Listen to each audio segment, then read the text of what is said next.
Good afternoon, everyone. Welcome to our session, Beyond AI Adoption, Building a Culture of Responsible Use in Academia and the Workplace.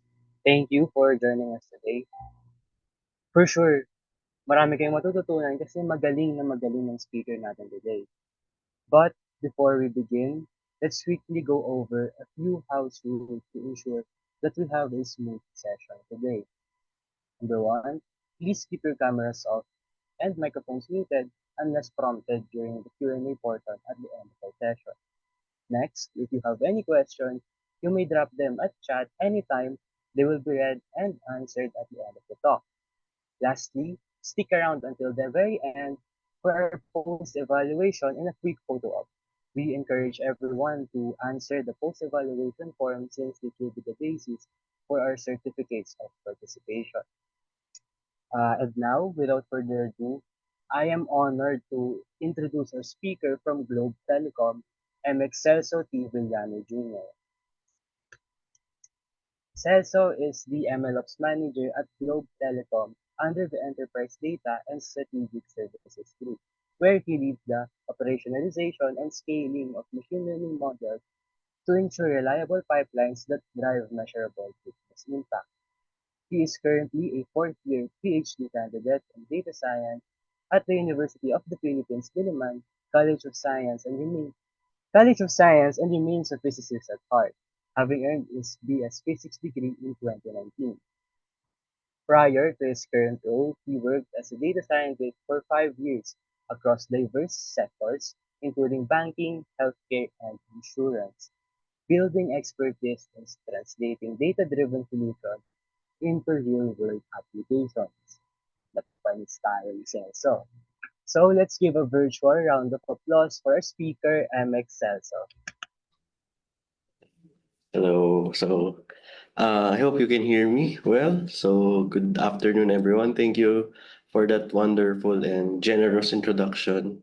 And also, I would like to thank UP Data Science Society for actually in extending the invite for me. So, it's an honor to be able to talk with you, students, and I hope to see you in other talks as well. I know this is not the a one-off thing with Globe. There's a series of talks that Globe will do with in partnership with UP Data Science Society. So, okay, without further ado, let's start. So again, just to reiterate, hi, I'm Celso. Again, I'm a MLOps manager here at Globe Telecom. So we're actually in the office. I'm joined actually with by Jerty and Marky. So from our strategic department, enterprise data and strategic services. So a brief background: I graduated last 2019. So hmm, slightly young, slightly old. So but it's, yeah. So I remain physicist at heart. But I'm still pursuing my PhD data science degree. So I'm already PhD data science candidate at the same College of Science as well. And as mentioned earlier, I was a data scientist, but now I'm full-time machine learning operations. And just to give you an introduction of what we look like. So we're a very lean team. So we're around 10 in the MLOps and governance team. And what we mainly do here is operationalize or make sure that the models or the um, outputs of our data scientists are well in production and is being used by the businesses that would actually need them. So shout out for my team as well. Okay, so in the talk, we'll talk about responsible AI usage as mentioned in the title, and basically stick around. In the at the end, you will know what there's a responsibility for you here actually. So nabigyan pa nga ng gagawin. Pero I hope that you will take it willingly, and parang you would find pride actually after listening to this talk. Okay, so the first part of this talk would focus solely on the responsible AI usage. So it focus on the individual. So as mentioned here, it's the responsible use of AI obviously starts from within. And again, um, I know most of you are already well versed in AI. You have tested, you tried different chatbots, or you are there in the onset of when GPT 2.5 was released. You know very well how AI was. So some of this might be obvious, but I think these are things that needs to be reiterated so that we can take it to heart. Okay, so let's just step back and let's look at this evolution of knowledge. So you might be familiar with this one. So previously, so let's say many years or many moons ago, the information was not really that accessible. So the only way or the reliable way in obtaining information was based on your friends, based on your parents, based on your relatives, etc. So, for example, let's say, how do I change a flat tire? So before 1980s, before the World War II, or even earlier than that, you can only or you would only know how to change a tire if you have experienced or witnessed it firsthand or someone has taught it to you. Then came an era where knowledge was slightly more accessible. There were different publications of different books as well as self-improvement books, so you can also read this.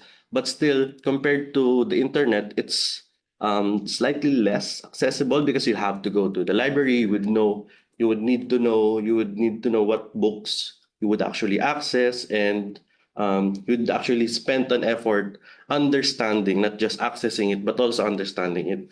Then came the internet, maybe early 2000s or late 90s, where Google was actually becoming um, a known search engine. So in the late 2000s, became a verb. So you can Google something just to um, learn anything. So knowledge become discoverable. It's actually in your fingertips. You can use your cell phone. You can use your mobile devices to search for it. So for search for the information like changing the flat tire. Then came the onset of faster internet, faster information and more data information in the internet. And then we had access to multimedia contents like YouTube, Facebook, and other social media, maybe early 2010s to late 2010s. And you can now see visually how to actually change a tire. So knowledge becomes easier and easier.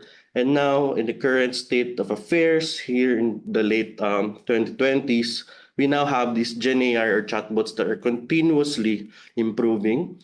And due to these Gen AI or chatbots, knowledge now becomes interactive and personalized. Before, you would have to cater some tutorial from another car, like then you would have to personalize it or change it, tweak it a bit so that it would be applicable to your use case. But now, chatbots have their own quote unquote sentience that would actually help you personalize that information for you.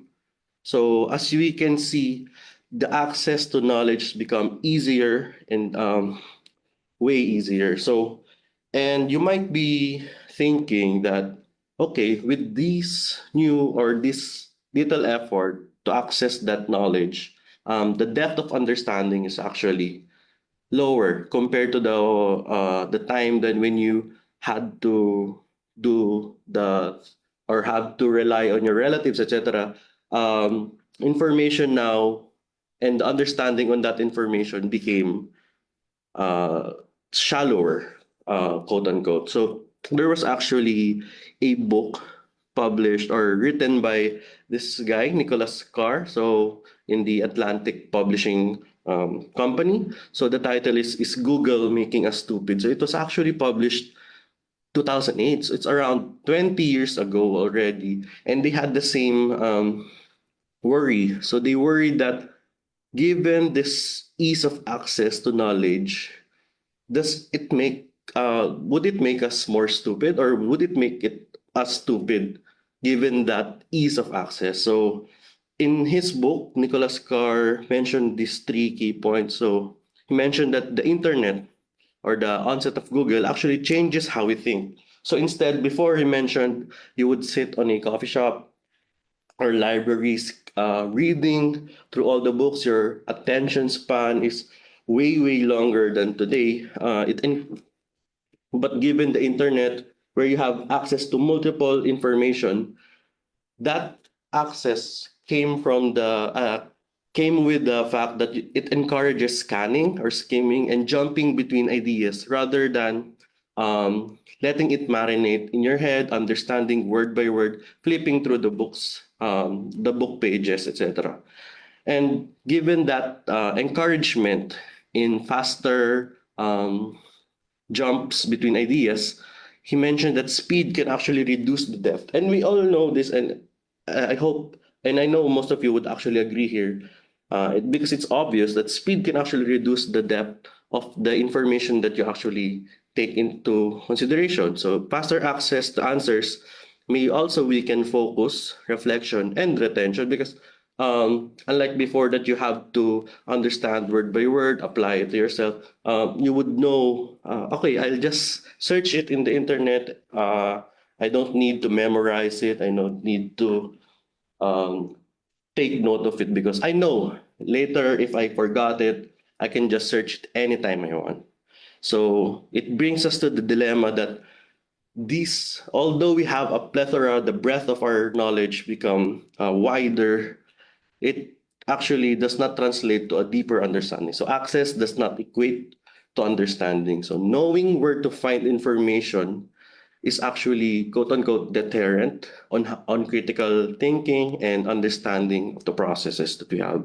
So knowing where to find information is different from truly processing it. And surprisingly, 3 years after the book was actually published, there was a study published in the Science Journal by Asparow and Liu and Wegner regarding this quote unquote digital amnesia. And the main takeaway actually from that paper was people who rely on external sources tend to remember where to find information rather than the information itself. So it actually resonates with what Carr mentioned in his book earlier. So given this ease of access through Google, they indirectly determine that in terms of the understanding and depth of human knowledge, it was actually detrimental. So, and we see this recurring question now. So, 20 years ago, we determined, we were worried that Google makes us stupid. But now, there's also a pressing matter question. Maybe you have talked to your friends, your families, relatives, etc., or your classmates that there might be or an anecdotal or an observation that using AI or Gen AI makes actually us stupid because you're there, the information is just there. You don't need to understand it. You just need to use it to arrive to that answer. So you from going from A to B doesn't really require you critical thinking. So there's a term here called cognitive offloading. So this was termed by Gerlich in his paper, published in the Society's paper in 2025, where you let the AI think for you, but you gave it the problem and everything, and then you just accept the answer as it is. But you didn't try to understand how to arrive to that answer based on other facts. So that's called cognitive uploading, and it's very apparent on in our society, etc. Because it's let's face it, it's natural. When you are presented with an easier solution, nature always tend to go to the path of least resistance. So with that, cognitive uploading is actually inevitable. And also, another paper by the Microsoft research team also studied on the impact of generative AI on critical thinking. And they showed that, yes, those that heavily rely, I think they had more than 600 respondents in the US and the UK. And they actually showed that from their survey that those that rely heavily on generative AI or chatbots tend to think less critically compared to those to their peers. So again, it's inevitable because greater trust in AI was linked to less critical thinking effort because that's an easy approach. So AI shifts thinking. So similar to what Google has done in 20 years ago, now generative AI shifts thinking from solving to verifying and supervising. So you give the generative AI, the chatbot problem, take the answer. You don't need to understand why that's the answer. But of course, most of you, as a champions of AI, would actually double check. So that becomes our paradigm right now. So we need to, or we are forced to double check or verify and supervise the chatbot rather than coming to the conclusions by ourselves. Okay, so this is just a conclusion or um, uh, overview or an illustration of the speed versus depth of learning, and it ties to the timeline that I showed earlier, where the leftmost side was the pre-library or the pre-access to knowledge was so people. So relative level. So in Gen AI, although we had higher speed or faster answers that we have more breadth and everything, it's apparent that the depth of understanding retained is significantly lower compared to the age of Google, compared to the age of YouTube. And that's a fact. And I believe if anyone disagrees, we can debate later. But anecdotally, this is actually true. So it begs us the question. So is generative AI a boon or a bane, right? So I want you all to ponder on it. So because it's really a good discussion. Later we can debate and discuss it, but this is the pressing question that we have right now. Okay. So we go back to the question raised by Nicholas Carr earlier. So now that we have Gen AI, what do you think? Are we becoming dumber? So keep your answers to yourself. So I know even maybe in the time where Google was actually booming or exploding, um, with the same sentiments, you can argue that, oh, even though Google was became mainstream, we didn't actually become dumber. Scientific progress seems to happen still, post 2010, etc. So why worry now? So let's keep that question in mind. So, but let's go to the cause. Why do we actually think that we or people that tend to use generative AI or the onset of generative AI right now makes humans or people dumber? So there are two extremes to this the onset of this generative AI boom. So the first extreme is the quote unquote the outsourcer. Okay, it uses AI for everything. It understands none of it. Even I think you might have seen some memes in Facebook, so like a TikToker or a satire video showing POV, a person that relies ChatGPT on everything, even the response to 7-Eleven merchant or cashier, he tends to use generative AI ChatGPT. What's the best answer? What's the polite answer to this, etc. And basically, they're just asking if they would want a paper bag or a plastic bag. Yeah, so there are, and although it's funny, there are semblance of people that actually rely on AI for everything. They forgot that they still have brain cells that they can use, but they tend to we just outsource. So that's why they are outsourcer, sorry, to AI because thinking might be a chore for them. And there's on the other side, the one that is skeptical, the one that refuses AI on principle, judges everyone who doesn't. Let's maybe you have friends that are like quote unquote elitist, etc. Oh, that poster is just created by ChatGPT, or that person doesn't really understand anything, he just uses AI, etc., etc. Someone that like quote unquote a boomer with regards to this booming technology. So these are the two extremes, and here are some quotes or sentences or something to ideas to ponder when you're thinking about these two extremes. And maybe you can agree or you agree that both of these personas is actually a bad persona to be or a bad person to be. So, for example, the outsourcer. Remember that the skills we stop practicing are the skills we lose. So once you outsource your thinking, your grammatic.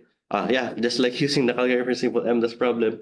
You may be a very warrior person, but still offloading that simple task would actually eventually make you lose that task. So I'm not sure how many people here have watched Wall-E, but similar here, it just came to my mind. Those in the Wall-E, there's a floating chair thingy where all the people were stuck in that chair, moving it from them. Then they forgot how to walk. So basically, that's what you're doing. You're forgetting how to think if you rely everything on AI. On the other hand, the abstainer in a changing world, refusing to move forward does not keep you in place. It leaves you behind. So those that are skeptical, those that refuse changes, those are the ones that left behind. Not using AI for anything because you feel superior is actually detrimental to your growth. You have a tool, but why not use it? You can use it responsibly to better your career, etc. Yeah, you can learn a foreign language using AI, see the possibilities, etc. So it's very what's this arbitrary. So, but we know and we can agree that extremists or the extreme scenarios here are the should we should we should avoid to become one of these two extremes. Now let me okay, the obvious answer would be you should lie on the middle, right? You should use AI in some things, you should not use AI in other things. But there's no one size fits all narrative in that spectrum of AI dependability. So here's a rough um, spectrum of AI usage. So for example, the abstainer and the outsourcer are the far lefts, but a good use of AI, so let's call it the fundamental student, uses AI to improve his understanding, etc., to make sure that his assignments are correct, but uses it at the last minute or after he tried to solve the problem. So that's a good use of AI because before access to tutor, access to someone that would actually mentor, tell you what you did wrong. It's actually heaven sent if you have someone or um, a group of people that would help you. Now, ChatGPT, Claude, Gemini can actually help you understand your homework better, given that you tried to do it first. So that's a good example of use of AI. The another one is the 8 to 5 type of person in the workplace. So let's say he or she is just thinking that work is just a means to an end, and if he or she uses AI just to uh, improve his grammar, improve his cohesion, improve his presentation with low stakes, nothing, no one will die if you use AI, right? You're not a doctor, and you just use it because it's just a means to your end. So it's okay. Nothing bad, nothing good. You don't want to improve, okay. That's it. But I encourage everyone, and I know some of you are already this kind of person in the middle. So the continuous improver. So it's a flexible persona or a person that actually knows when to rely on AI. So you can use AI for planning itinerary, customized itinerary based on your preferences. So let's say instead of just prepare an itinerary for Japan, you can change your prompt like prepare itinerary for Japan for a anime weeb like me that likes One Piece, Naruto, etc. I want Disneyland, etc. etc. Knowing when and how to use AI properly, depending on your goal, was actually the best type of person to be in this era. So knowing if you want to improve your fundamentals, it's given that you need to rely less on AI or chatbots. So I know and I hope everyone thrives to be this continuous improver as well. And that's actually only half of the problem. It's there that's just a you thing. It's an individual thing. But there are times that the system is at fault too. So let's take a look at this example. So let's say it's 4 a.m. So you have hardly any sleep. The deadline's in 2 hours, and you cannot afford to miss the deadline. So it might be due to your scholarship, you cannot fail. So if you did not submit this, you will get a failing grade. You will lose your scholarship. Your tuition will from 100% scholarship, it will be no more discount. So your parents would actually have a hard time, etc. It force you out of your school, etc. So there are many things that could actually many personal things that actually put you in this kinds of situation. So, but it doesn't matter how responsible you normally are. Exhaustion, societal pressure, etc. doesn't check your values first. So, even though you are the most principled, given the opportunity to use AI just to submit anything, to submit on time, there's always that temptation that okay, I will just use AI now. I don't have the time.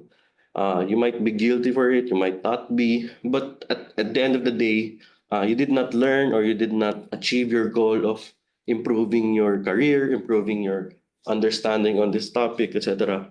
But again, it's not entirely your fault. So there's a reason why you had to cram until 4 a.m. You have to work multiple shifts, etc. But it's not entire. I just want to reiterate that it's not entirely your fault. So time and time again, appealing to people's better judgment has been tested repeatedly, and it reliably fails. We could do a million of this, how to be responsible, how to use AI ethically, etc. But if you don't have the guardrails, or if you just rely on sheer will or on in your conscience, inevitably you would succumb to the temptation of just using AI without understanding anything. And not just using AI for maybe you can use AI for bad things, etc. So conscience does not scale. So systems do. So that's the second point of this talk is actually the half of the battle is actually based on the architecture or the system that you are put into.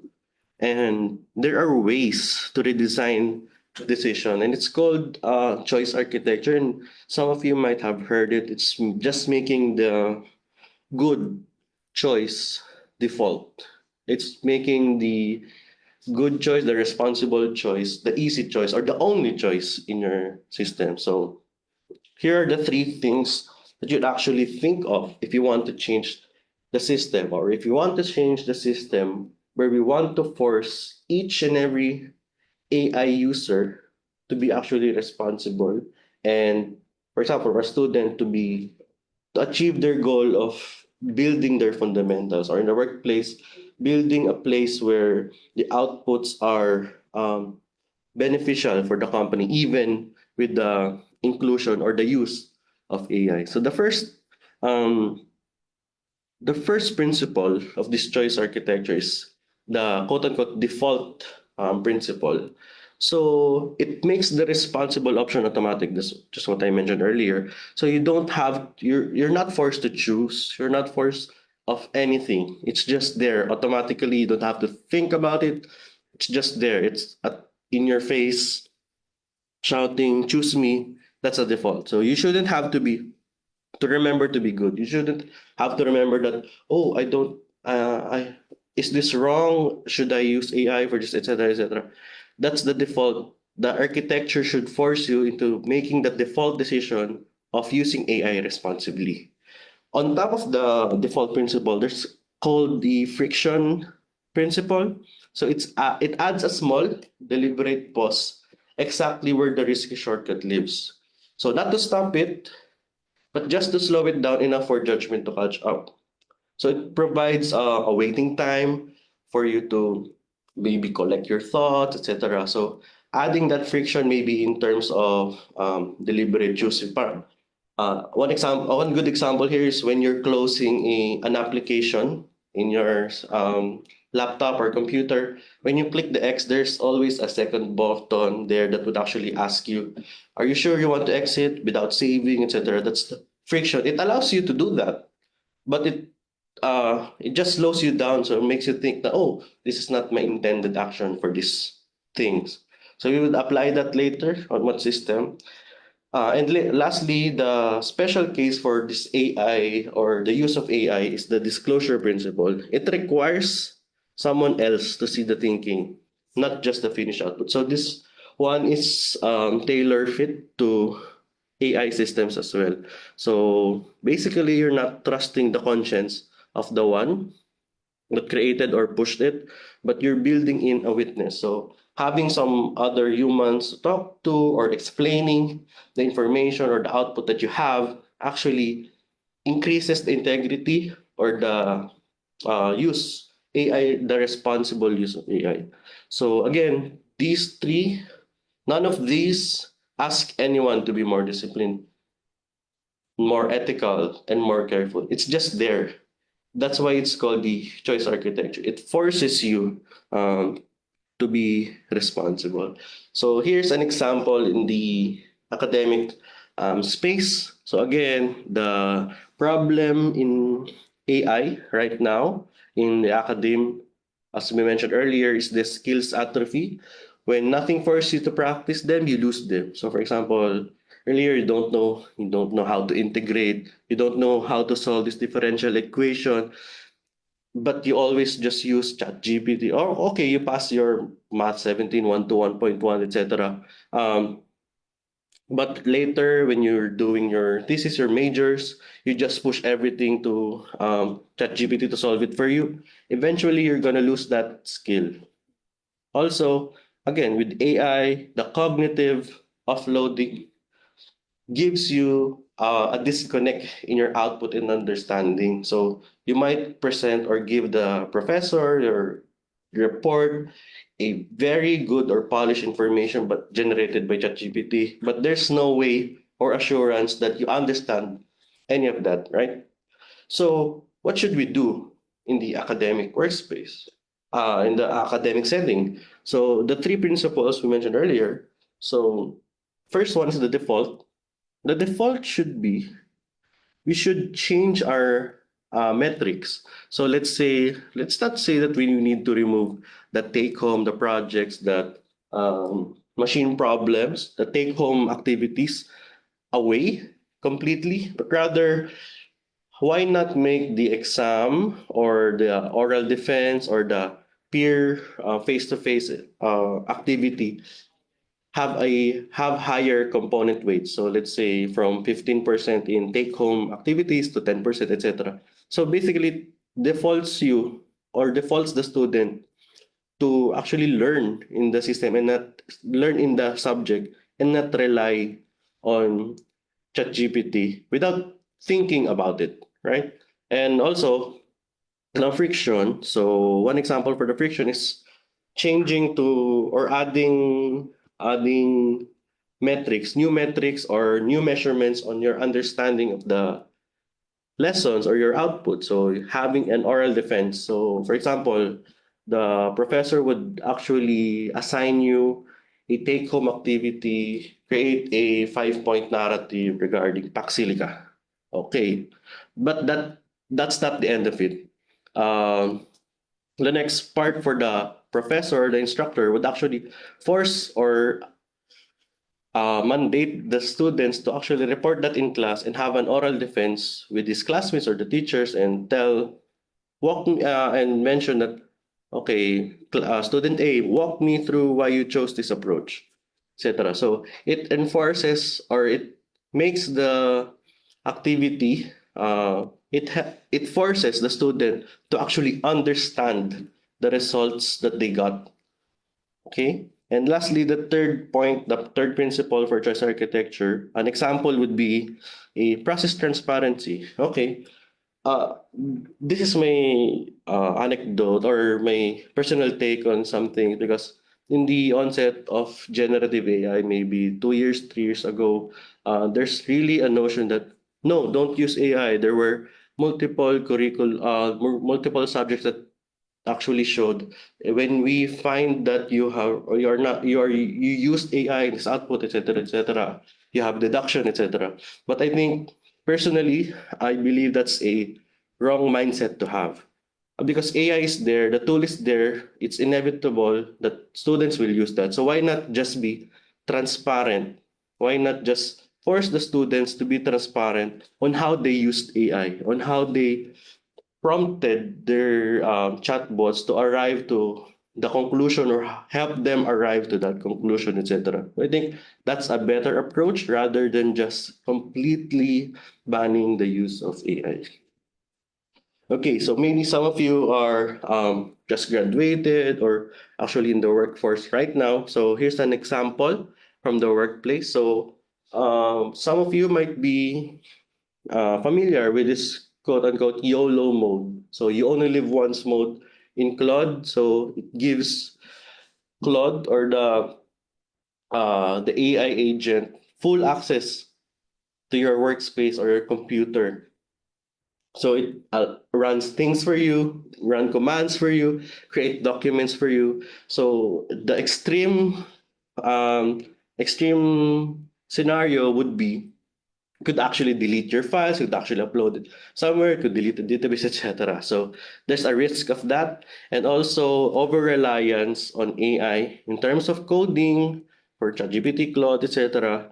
Most of the times, if I think most of you have already encountered this, the code that is actually being output by ChatGPT or Claude is actually too cumbersome to read. It's not readable. Although it's good looking, it's not readable in the human sense. So it's over engineered, etc. But it works. But it's over engineered and you don't understand what's happening. So it looks like a black box. So that's usual problems with coding agents, etc. And lastly, unverified documentation. We all know, we all hate documenting everything, creating narratives on what we already did. So with the advent of ChatGPT, where you can summarize everything at the snap of your fingers, you would actually use that. But um, there's a risk of just outputting or just letting it create the document and not reading it, creating the README, MD, etc., and not verifying it. So there's the risk there. So to circumvent or to combat that, here are again the three principles we mentioned earlier. So an example for the default principle, which is actually being done naman sa mga companies, is actually this code. So never, ever, never, ever touch the production database. So, okay, given that you're in YOLO mode, if you have set your guardrails that no manual process can actually override or delete your prod database or your prod environment, or tinker in your prod environment, then whatever YOLO mode does, your production environment, your customer facing applications would never be contaminated by these AI slops or problems, right? So the default would be a system where it would be impossible for AI to mess things up. Okay. And another example would be the friction principle, where, okay, given that you are more productive with AI, etc., create using AI agents, again, we don't need to ban that, but we can add another layer where there's a mandatory walkthrough with your boss, with your peers before merging. So it doesn't have to be a simple pull request or a simple merge or update in your document like that, but you need to defend or talk or collaborate with your peers before that change is taken into effect. So although there's again the friction doesn't necessarily stop you from using AI, from using it, but it adds another time consuming or a more important time consuming thing that would actually help you defend the changes that you make. And lastly, it's not human in the loop, but the disclosure. So the disclosure in the form of a human in the loop. So it's again from the documents, there could be or a mandatory human sign off in your system. So there's a switch that could only be triggered by humans and not by agents, etc. So in terms of updating documents or your outputs, if your system ensures that there's a human sign off in the loop, you would there's significantly less risk in having garbage documents in your database or your system. Okay, so that's the point. So we now know that the responsibility lies 50% on the individual and the other 50% on the systems that the individual is in. Okay, so we're complete. So um, what's next? So all of you here, I would since you have interest and you have joined, you have signed up for this, you are all AI champions. I forgot to change the subtitle, but the point here is this is the responsibility that I mentioned earlier. So all of you now similar to Spider-Man, very timely because there's a new Spider-Man movie there.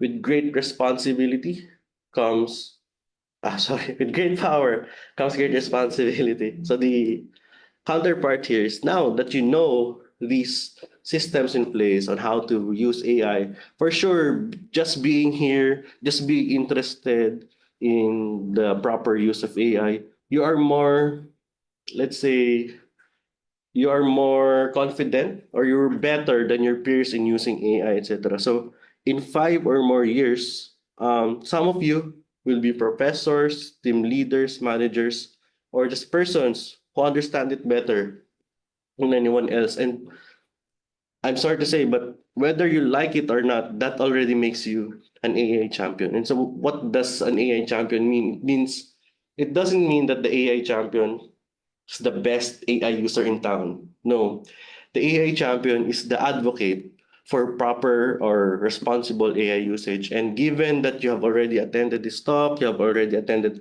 multiple things, you're better than your others in using AI, it's your responsibility now to influence or even talk to other people on the proper use of responsible AI. So let me close this talk with this question. So this is the incorrect question. So we already know it in 2 years ago, 1 year ago, that of course you should use AI responsibly. So it's not the question, but the question should be how do we build a world where AI strengthens our thinking and responsible use becomes the default?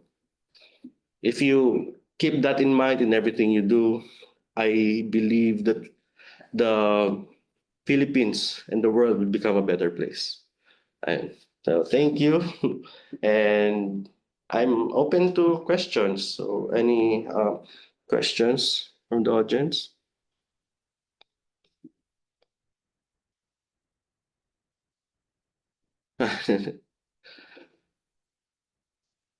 May question po si Art. Art, can you open your mic? Narinig ba ako? Hello? Yes, Renig. Okay, yun. So, curious lang po ako, especially with regards to like academic research.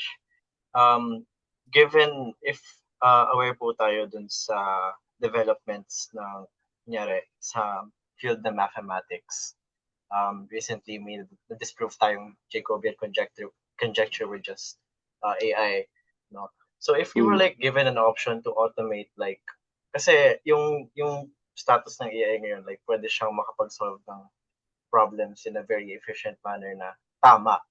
So, sa tingin niyo po ba, dapat i-outsource natin yung mga ganong bagay kasi mas mapapabilis yung development sa field, or kailangan pa rin nating like gumawa ng parang handicap sort of para mabawasan yung developments? Okay. Curious lang po ako. Yeah. I think na narinig ko yun, na napag-usapan kayo with other math people na kakilala ko sa Institute of Mathematics. And yung actually, it's just scratching the surface, no? Yung AI yung nag-solve nung ano.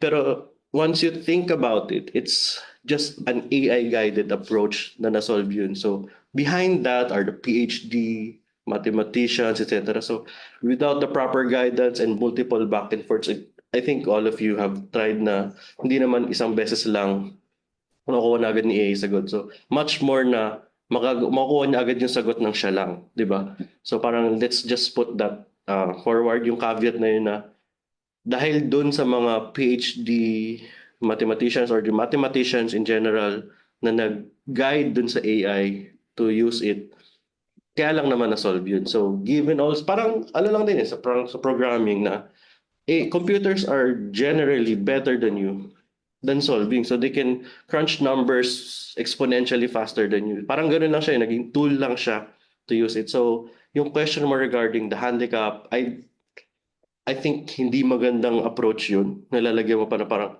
kasi dinedeter mo yung improvement ng AI eh. So you don't need to do that. Parang, you need to be confident eh. Ako, naniniwala ako na AI, wala pa rin naman artificial general intelligence. And hanggang ngayon, sobrang miles apart pa ng AI thinking compared sa human thinking.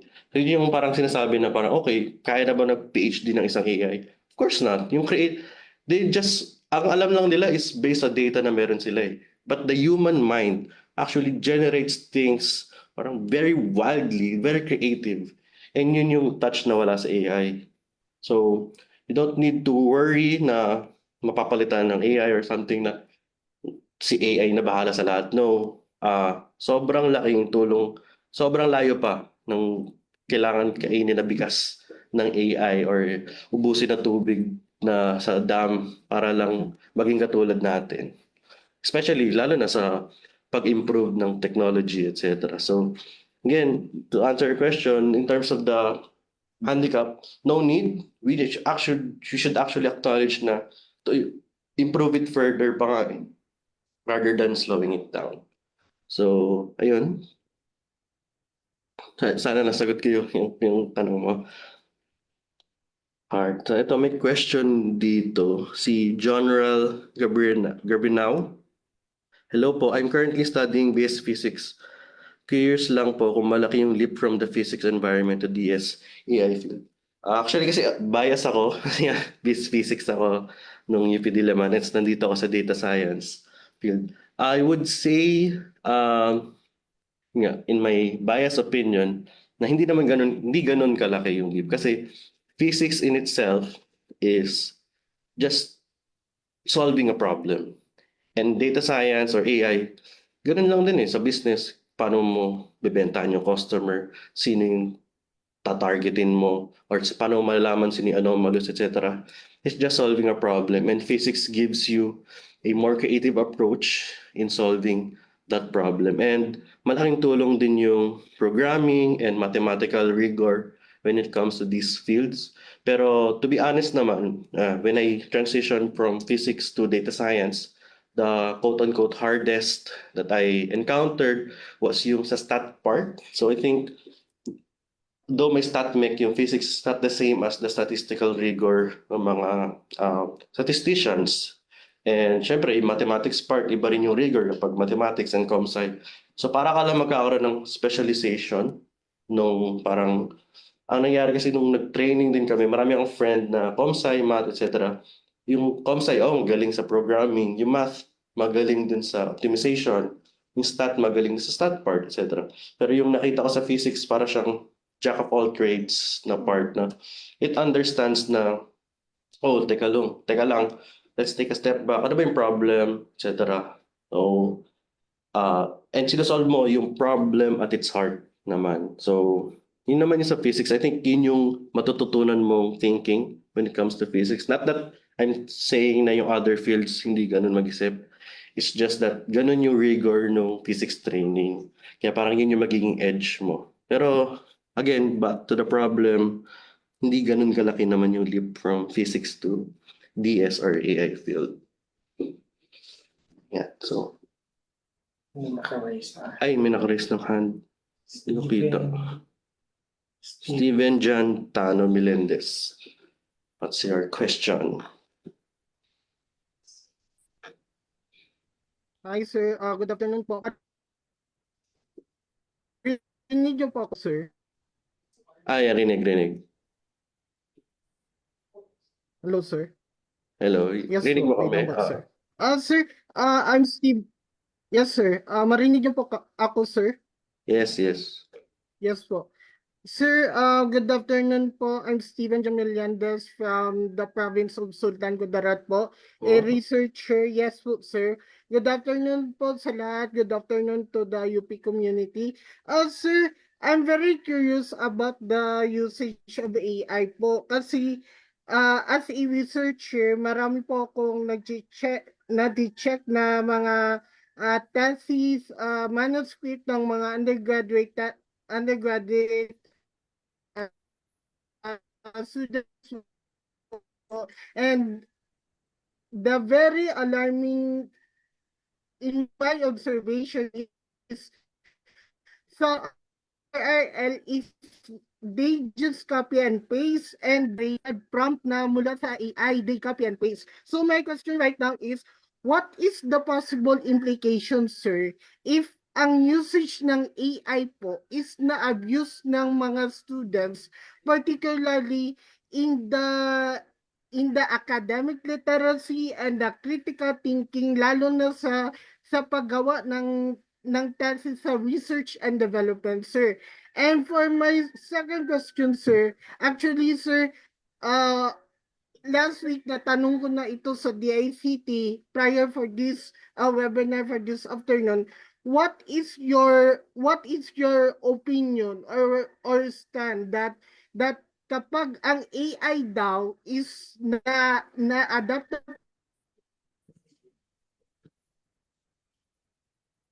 talaga Good. Ay, medyo nawala. sa workplace mismo, for example, me, Yung second question. Sige, okay lang pa repeat yung second question. Ano ba ito? yun po, yun Oo. Yung Yung first question. yung second question pwede Pa-type type na na sa lang chat. chat. So yung okay, habang chat mo yun, so yung first question is on yun nga, ginagamit lang ng students or researchers mag-copy paste ng output sa AI. So again, yun nga, first yung implication niya sa scientific community. So similar sa dati pa naman, the scientific community is built on trust. So, yung pag-use ng tools or pagiging honest, scientifically honest sa outputs mo is always naman hanging on a parang trust lang eh. Nagtitiwala lang tayo with other scientists na very true or tama or as much as possible, complete and honest sila dun sa ginawa nila. And we can't remove, parang ganun pa rin naman yung problem regarding sa kung ginamit nila yung AI sa pag-copy-paste lang or pag-publish, etc. So, of course, we can't stop that. So, ganun pa rin yung mangyari. It's just a foundation of trust that we need to trust na although kahit i-copy paste niyan etc. Verify naman yan at some degree, 'di ba? So yung wordings etc. maybe it's detrimental na naging paulit-ulit na itsura ng mga paper, but if the idea is still original and guided pa rin naman na hindi lang basta-basta mindless lang na ginamit yung um, ChatGPT, Claude, or chatbot niya to generate that manuscript or a research paper. Parang ginamit niya lang yun sa guide. Okay lang naman yun, di ba? Pero yun nga, laging naman na nandun yung warning na basta lang makapag-publish, lalo na sa mga predatory journals, etc. And nag-aggravate lang yung situation na yan. Kasi, pero recurring theme naman na yan before pa, di ba? So, it's just a thing that needs to be nipped in the bud.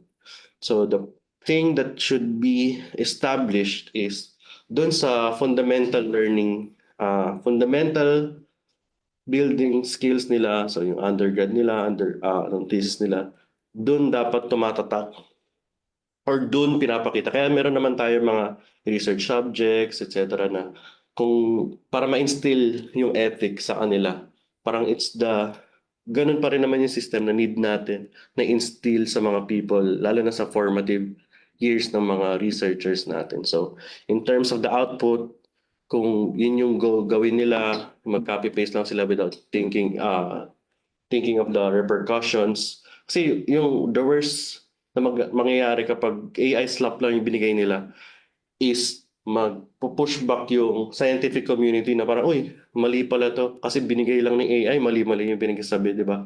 Parang push back yung progress ng scientific community in that field by years or months, etc. Pero baka naman ma-counterpart siya ng velocity or momentum ng research ngayon. So we can only hope and pray na maganda yung formative learnings niya, and especially with ethics in AI. So, it's still a recurring problem na hindi naman na natin matatanggal. Pero we just hope na people, especially professors like you, instructors, would actually be able to instill that fire of academic and scientific integrity sa mga students. And yun lang yung panghawakan natin sa ngayon. Okay, so Questions in the Sec- chat. second question, opinion about the AI could take over traditional work in the workplace. So yeah, I think very valid and mag-worry, especially sa mga ibang people na napalitan na nga ng AI. May mga ganun na eh. I think meron din naman ako relative na na-lay off kasi meron ng mga editing software, etc. So, di ba, apparent yun eh, na meron talaga at meron papalit sa iyo na machine. Na ganun din naman nangyari before. So, I think mga nabawasan yung mga workers dahil sa advent ng industrial evolution, etc. Ang nangyayari na lang, yung mga menial tasks ay napupunta sa machines or AI, di ba? Pero nagkakaroon ng new opportunity. So for example, pinaka-obvious na opportunity ng AI na, napalitan yun. Balik natin doon ah, sa natanggal dahil sa fine arts or sa editing software na field, natanggal dahil may AI. Kahit ano naman mangyari ngayon, given the state ng AI ngayon, there's a huge need talaga na may nagdo-double check ng output ng AI. So, parang nung nagsara yung pinto, nagbukas naman yung bintana. Doon ka pumunta sa bintana. So basically, what I'm trying to say is, I believe na there's other opportunities na mag-rise on top of na mga napalitan na yun. And yun yung kagandahan sa ating mga humans. We're very flexible, we're very creative. And diba, hindi naman tayo nag-survive ng ilang thousands of thousands of years dahil kung hindi tayo marunong mag-adapt. So parang ganoon yung mangyayari. So although I understand, mahirap, mapapalitan yung iba, pero magkakaroon lang din naman ng other opportunities that humans can capitalize. And maybe there's some things na mas maganda kasi yung mga other menial things nga na hindi mo na, parang dapat mga 2 brain cells lang gamitin mo. AI na gagawa. Tapos parang sa humans na yung gagawa ng mas mahirap na human tasks, quote unquote. Ganun. So, yun yung paniniwala ko. And I don't believe naman na magkakaroon ng parang time na puro AI lang yung trabaho tapos wala tayong magagawa. So, I doubt na magkakaroon tayo ng dystopian world na gano'n. So, yun yung opinion ko dun. Thank you for your question, Steven John Melendez. Shoutout sa taga-Sultan Kudarat dyan. Layo. Grabe yung reach siya. Diba? Okay. For attending. Yeah, thank you. And meron question dito si John Adrian Cadusale. Hi sir, as a recent BS Stat grad, I'm curious lang po about the biggest gap you see in fresh grad from Stat Math Physics around joining a data science AI team. Okay. So,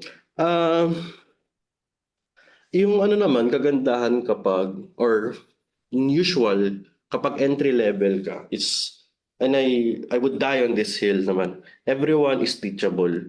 Yung skill na yan, lalo na pag mga entry level, papasok mo lang, hindi ka naman papasok dyan na dapat alam mo lahat eh. So meron kang mentors dyan, yun nga, may ChatGPT na magtuturo sa'yo, etc. So in terms of the pare-parehas lang yan eh. Kasi sobrang iba yung transition ng academe space dun sa workspace mo. So, although na mas malalim or mas maraming brain cells ka ginagamit kapag sa university, yung iba yung demand na hinihingi ng isang sa corporate, sa research field, etc. So, nag-cater pa rin yung type ng job mo, or ito, data science or AI team on cleaning the data. Pero may mga set practices na yan. You have to learn naman. So, for me, pare-parehas lang to. Kung wari, path physics, stat background, kahit anong BS background. Basta at least may common ground sila. Madali lang naman sila matututo ng mga basic skill. Pero, generally, from an academic background to joining a data background, yung pinaka gap talaga usually ng mga fresh grad ay thinking on the overall picture. Usually kasi kapag hindi mo kasi alam yung ginagawa mo, talagang mafo-focus, mali-laser focus ka dun lang sa ginagawa na parang, bakit ko ba ginagawa to? Diba? Parang, you're not thinking of the bigger picture. Oh, hinihingi ni sir yung ganito, median mode nung ganito, etc. Pero para saan ba? So I think yun yung gap usually, and it actually differentiates yung junior sa na senior na developer or analyst na to actually tie and connect the answer to the problem that you are actually trying to solve. Kasi given naman nagpa-practice ka pa ng skill tool, hindi mo pa makikita or ma-appreciate yung mga ginagawa mo towards the overall KPI or goal ng corporate. So, in terms of the gap, yung ano lang yan, in conclusion, yung gap is understanding or having a bird's eye view ng problem na very important compared sa academic, and yeah, parang basically being lost in your endeavor para lang masagot yung ano na yun, being siloed lang sa things na yun and not understanding the bigger picture. That's the gaps lagi na nakikita ko for fresh grads, kahit ano pang field sila. Ayun. Meron pa bang naka-raise hands? Wala na. Wala na. Pero, any other questions? May nag-raise hand from the Data Science Society team. Okay. Sino yan? Hello po. I'm Avery po. Si Yung topic AJ. natin naka-focus sa parang system-wide approach sa application. So, as a PhD student po, meron po ba yung parang personal system ginagamit niyo po ba yung AI sa pag-aaral? Ginagamit niyo po ba? Meron po ba yung personal system? Kasi, for example, sa akin po, pag may sinalve akong problem, kasi solve ko sa natapos ko pa, ang ipoprompt ko is parang step-by-step, rigorous solution. Tapos, iko-cross-check kung tama po ba ginawa ko. Tapos, pag di ko talaga masagutan, magpo-prompt ako na suggest an approach in solving this problem. Okay. It's parang AI in usage ng page. Ayun, yun. Para lang din nga siya. So for me, personally nga, gumagamit, of course. Yun nga nasabi ko na hindi ako extremist na ayaw gumamit ng AI. Just, di ba, na parang galit ka naman sa change, and ayaw naman natin na blindly just using the AI. So going back dun sa talk, yun pa rin, gumagamit nga ako sa AI PhD. So parang personally for me, yung pinakamalaking ano ng AI sa akin is actually compiling yung mga research papers mo sa topic na to. Although may mga illicit na or other tools to actually compile and connect kung ano yung mga topics na meron ka.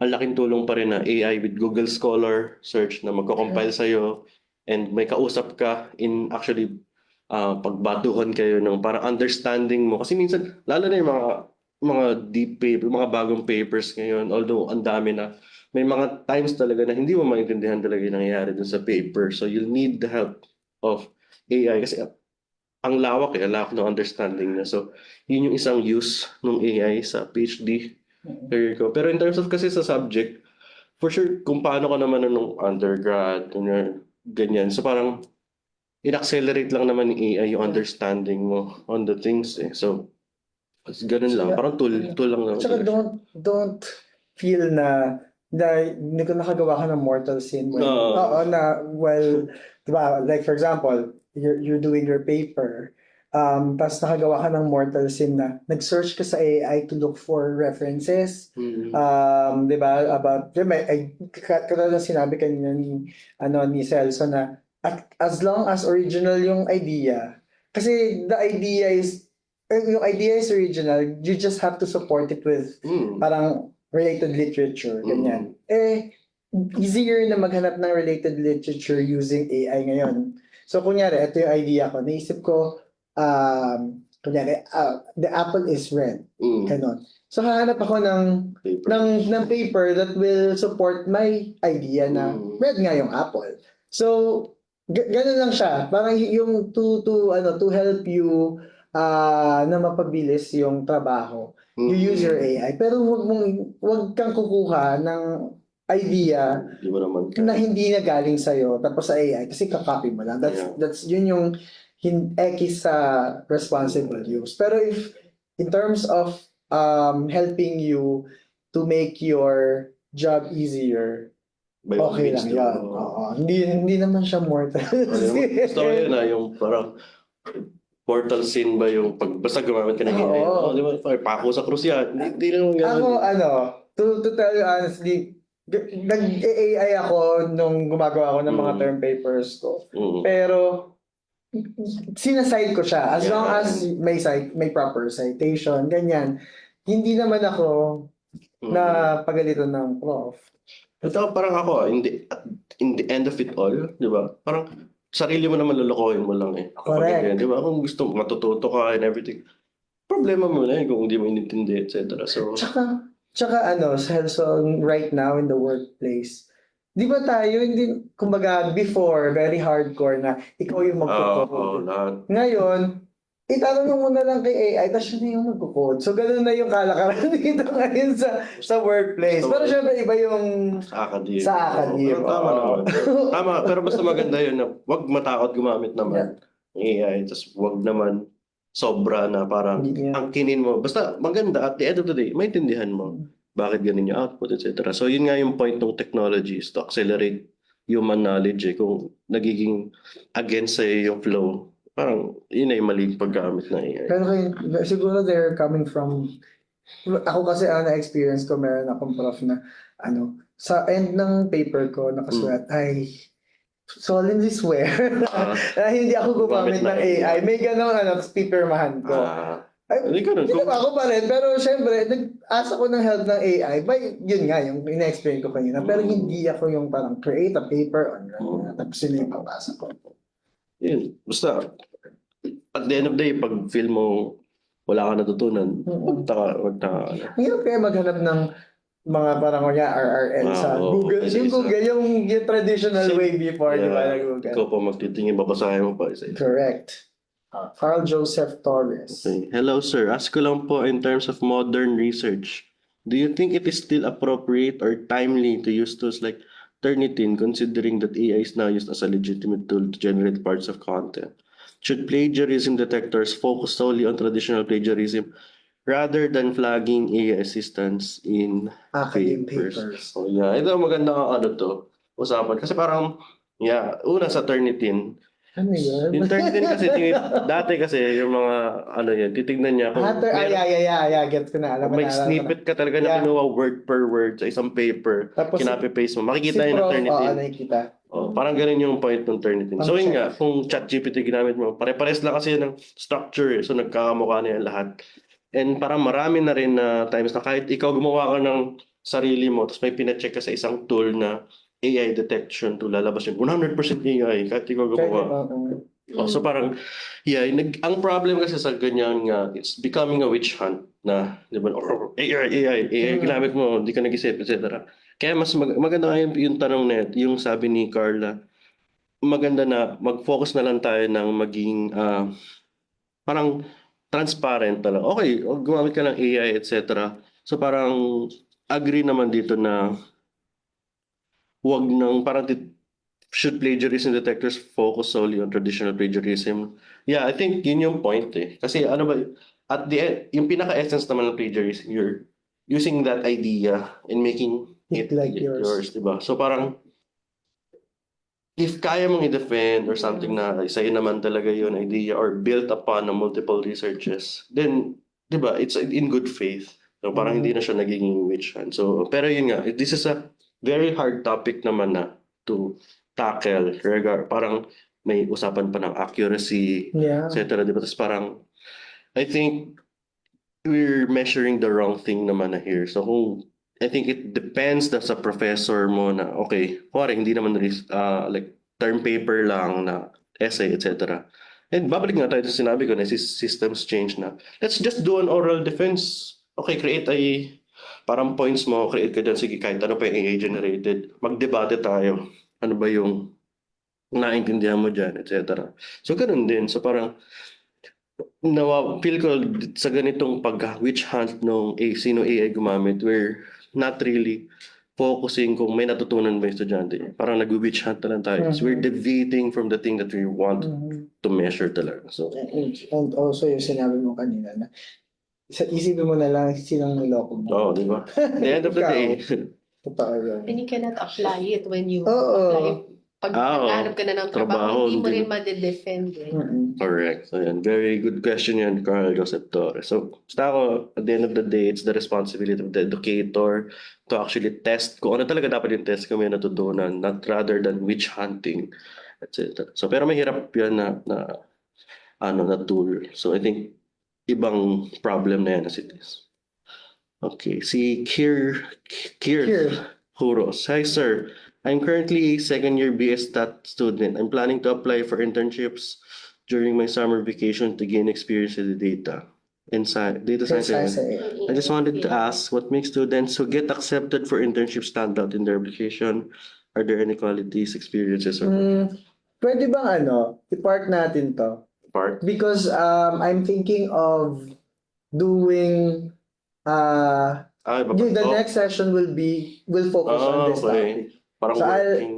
Oo, kasi I did ito sa Mapua. Ah, So, yung sa next session ng data science sessions, itong session namin with Data Science Society, yeah. ito yung i-focus So abangan. So, abangan mo, mag-umaton ka ulit here. Puros. Oo, kasi yun na yung next ko. Ganda yan. I'll be the one to discuss. Ganda yan. So abangan niya, apply kayo doon. Guys. Oo, kung yung bridging the gap yun. Pero ako kung sabihin ko sa'yo, Sige. pahinga ka na lang. Mapagod ka ba? Oo nga, enjoy mo muna yung mo. And then, as long as, meron kasing mga students na dahil gusto nilang may ginagawa sila during summer. Hindi pa pakali, no? Nag-a-apply na kahit hindi pa required. Yeah. Yun. Tama naman. Admirable. Yes. Pero kung ako ikaw, tulog na lang. Take it easy, Oh, no? take it easy kasi mahirapan ka pa niyan. Second Iba year na ka pa pag lang. na mag-work na eh, no? Sige. Si John Saliman. Hello po, sir. I'm currently studying BSDS and nasa third year na po ako and feeling ko po wala ako natutunan. Aminin ko po medyo naging independent po ako sa paggamit ng GenAI to do my academic work. Pwede po mahingi yung advice and opinion nyo kung saan po dapat ako mag-focus and ano yung important. Actually, very brave to be able to say and admit na nag-rely ka sa GenAI. Di ba? Parang some of us knowingly naman gumagamit talaga pero they can't admit. So I admire your bravery for that, John. So, okay, third year ka na BSDS. So may isa pang year, I believe, for BSDS. So, in terms of the focus kung ano important ko po na dapat na aralin, of course, it all depends naman kung ano sa ka mahina. So, kung say stat, math, mag-start sa fundamentals. Kasi yun yung point ng college, high school to college, na dapat build yung fundamentals. Yeah. Okay, alam ko paano mag-code, mag-Python, etc. So, ganun. So, okay, depende sa kung saan ka kulang. So, pero yun, so, kung wala ka namang like kung anywhere na lang kung gusto mo, yun nga, kailangan in terms of sa DS kasi, I believe yun sa akin, at least yung sa PhD DS, tinest kami sa ano namin sa qualification exam namin in three things. So the first is the mathematical part, so statistical part, tsaka yung numerical analysis part. So yun yung mga things mo. So first the mathematical part. So for of course undergrad dapat alam ka ng mga calculus. So optimization kasi si DS is actually lagi naman siya na okay, minimize this, maximize this. So for example, minimize natin yung cost para makakuha ng ganito kalaking revenue. So dapat alam mo yung mga concept ng minimization, paano ba nagmi-minimize, diba, derivatives, etc. Pag nagkaroon ka na ng ganong fundamental sa math, calculus, linear algebra, yan yung mga dapat mong i-focus. Ayan, para maintindihan mo yung mga tawag dito, yung mga ginagawa, yung mga gradient descent, mga neural networks na yan, kailangan ma-build mo talaga yung fundamentals. And fundamentals, calculus, derivative, linear algebra, determinant, determining kung symmetric, etc. So marami namang mga books doon, so makikita ka. So yun yung maganda naman sa DS, bigla kasi siya nag-boom. Parang nag-2012, sinabi nila, is the sexiest job of the Yes. 21st century, etc. So marami ka naman makikita, pero kung yun yung guide mo, calculus, linear algebra for math. For stat, of course, pinaka-ano mo naman, data analysis, di ba? So parang pinaka-basic na yung mean, median, mode. Pero ano ba yung goal ng stat? Goal kasi ng stat is to determine kung may statistical probability na ganito yung nangyari. So yung mga statistical test na it's beyond random chance na etong tao na to mahilig sa ganitong type ng candy. Di ba? Kasi ganun yung point mo kapag nasa corporate or nasa business ka eh. Hanapin mo sino yung mabibentahan mo, sino may gusto nito. So statistics would tell you based on your statistical test na outside the norm siya. So kaya ito yung focus natin. So once you understand, again, the fundamentals ng statistical test, ano yung statistical test, kailan ginagamit, normality, nagiging recurring theme yan sa buong DS mo. Yan, randomness, etc. Yan, yung mga fundamental things talaga. And lastly, numerical analysis. So isa dyan, yung mga programming. Of course, kasi as I mentioned nga earlier, compared sa computers, ang bagal natin mag-compute, mag-add. Sila, they were built to do that. So you need to learn how to communicate with your computer, Python, and not just accepting anything like black box, Python, sklearn. I think understanding bakit ba nangyayari yung linear regression, di ba? Sa sklearn, makita mo, hindi siya yung usual na pseudo-inverse. Yung pala may stochastic gradient descent. So, di ba? Parang Pokemon lang yung pinagsabi ko, pero once na naintindihan mo na yung mga jargons and everything, yun lang naman yung fundamentals dyan. And again, yung gradient descent is a minimization problem or a maximization problem, di ba? So basically, yung tip ko sa'yo, since sobrang lawak nga, ang dami kong sinasabi, pero I think yung best is have that thirst, di ba? To understand na don't accept anything lang as it is eh. Parang okay, ginamit ko to, sinabi dito sa vlog na to, ganito ginamit niya. Be curious, be critical na, bakit ganito ginamit niya? Eh, mas ganito to, etc. And yun yung kagandahan ngayon ng AI, na ChatGPT. Kasi ang bilis mo nang tanongin eh. Okay, dati hanapin mo pa sa Google, understand, mabasa ka libro. Ngayon, you can just focus on the things that really matter. Okay, break it down to me. Okay, so balikan, give me a quiz, etc. So, Practice. use that to your advantage. So, yan. So, third year ka pa lang, 1 year, sobrang dami mo tutunan. Sa araw, kaya mo yun. Correct. Di ba? ChatGPT. So, yeah. So, ako, one thing that I also do, kunyari meron akong topic na hindi naintindihan, Oh. I look for parang parang learning session or yung mga sa YouTube. Oo. Kunyari, basta kung ano yung topic, hanapin ko siya sa YouTube, tapos papanoorin ko siya. Pwede kasing the reason kung bakit hindi niya naintindihan is the way how the Teacher, professor yeah. teaches the lesson, diba? Baka sa ibang approach, Better. pwede eh. So, ganun yung ginagawa ko. Another way, tama Good tip yan. yung isang na-mention ni Celso na nagpa-practice ako using ChatGPT. Quiz ka niya. Give me 10 questions. Tapos yung ano niya, yung difficulty niya nag-increase from easy to mga 10 questions to parang gano'n. Tapos sasagutin ko. Tapos ibibigyan niya ako ng each question, bibigyan niya ako ng feedback. Yun ang maganda. Ganon. Tapos titingnan, tapos i-correct niya yun. To make it, to improve your answer, ito yung sample. Parang ganon. Tapos, yung last na ginagawa ko, hindi ko talaga naiintindihan, kunyari sa book galing, pipicturean ko yun, tapos, Summary na. in AI, chat GPT ko siya, parang explain it to me in a simple way. Kasi yan, babasahin ko lang Tama yan. kung ano yung explanation. Gandang tip yan. Okay, ayan. Diba, yun yung magandang okay, tanggapin mo na hindi mo gets. Yes. Tapos tanong mo, parang okay, tapos bigla magkakaroon ka na yan eh. Mas maganda yun, mas marami ka pang tanong na lalabas sa una mong tanong. And it's a rabbit hole, and basta hindi ka napapagod dun sa ganong feedback. It's good for you. So yeah, yun yung magandang use ng AI. Yeah. Ano siya eh? Supplemental siya. Yeah, Do not rely supplemental lang, correct. to the ChatGPT or Gemini Lahat. too much solely for that. Amen. Pero supplement yon. Ikaw pa rin dapat yung Yes. Pero yun, tapos ganun pa rin naman as parang since time immemorial, the fastest way to learn is to have to learn from your mistakes eh. Diba? So parang just do it. Pag hindi mo ginawa, hindi mo matututunan, diba? So, yun. So, And whatever you do right now while you're studying, lalabas siya when you apply for work. Ikaw agree. din ang magsasuffer. Correct. You really don't. Kaya abangan niya yung next session. Yeah. Doon hindi naman siya, wala naman akong binigay masyadong tips doon. Pero I focus on, ano yung mga skills and competencies that each, parang, kunyari, sa BS Math, saan ka pwede? Tapos na role, tapos ano yung kailangan mo i-focus para ganun siya, dun sa topic na yun. Abangan niyo raw Gonna be sa next na session. Maraming tips si Marty Wow. dyan. Yes. So good luck sa'yo dyan, Jan.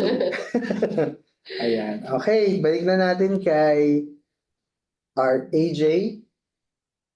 Ayan, thank you for today. We've run out of time. So, before we close our session, Sir Martin, mag-share screen po ako. Okay. Screen daw. Share screen. Stop ko. Ayan. Yeah. Ayun. Ayun. So, magbibigay lang po kami ng Certificate of Appreciation. This certificate is proudly presented to Celso Villano Jr. in heartfelt recognition and sincere appreciation for serving as a guest speaker at the UP Data Science Society and Globe Data Session beyond AI adoption, building a culture of responsible AI use in academia and the workplace, held via Zoom, presented this 4th day of August 2026, signed by Artemio S. Arcega III, Deputy Director of the UP Data Science Society, Jess Vincent Ibut, Executive Director of the UP Data Science Society, and Absolute J. Serda, Director of Operations from UP Data Science Society. Thank you so much po. Shop tayo, guys. Before we end, thank you, AJ. Thank you, Celso, for being a great guest speaker. Before we end, siguro can we have a group photo, virtual photo? Ayan. Huwag kayo mahihiya, mag-turn on kayo ng camera. Oo. Lahat tayo. Teka lang, paano ko ba tanggalin yung spotlight? Eto. Naka-spotlight kasi yung ano. Itong TGT 21st. Ayan. Okay naman pala. Ayan. Sige. Pwede mag-turn on ng camera, please. Show us your beautiful faces. Huwag kayo mahiya. Ay, nakakalimutan. Sorry na, wait lang. Wait lang ko yung background. Ano ba yun? Uy, school of law kasi yan. Sa school of law. Ano ba yun tanggalin? Ayan, may background. Ayan. Hindi ko pala nakuha yung background. Already. Sige. Yung iba parang nahiya pang mag-open. Okay lang po yan. Sige na, turn on your camera. Yun. Oo. Alam mo, first time namin nagkaroon ng mga audience from Sultan Oh, Kudarat. Lord. So usually, ano nga ba, mga hanggang Pampanga lang kami, Batangas, Cavite, ganun. Oo. Ayan. Join us in the next session sa O yung next session, promise. Yun yung abang-abang. Oo, abangan nyo yun. Ayan. Ayan lang ba? Mag-on ng camera. Sige, dahil dyan. Sure na. Sige, go. Screenshot. Si Jerky Sige, mag-screenshot. screenshot na lang. Bilang kami. Ayan. Teka lang ha. Isa pa. Sa tao. Bilang ka. Wait. Okay. Ready? 1, 2, 3. Isa pa ha, kasi 2 pages. Ang dami natin. Oo. Yan. Oo, kasi before, mga nasa 25 Okay, lang yung yan. second. 1, 2, 3. Okay. Yay. Thank you so Thank you, much, everyone. everyone. Thank you. See you next session. That's gonna be, ano ba ngayon? August, For me. September, October. Mm-mm. October yan. 10 kayo ulit. Okay, Para thank you. masundan nyo. Thank you, UP Data Science Society. AJ, thank Hey, thank you you. guys. Thank you, Sir Art, Marty. thank you. Sir Bye-bye. Senso. Thank you po. Thank you, everyone. Thank you very much. Bye-bye. Bye.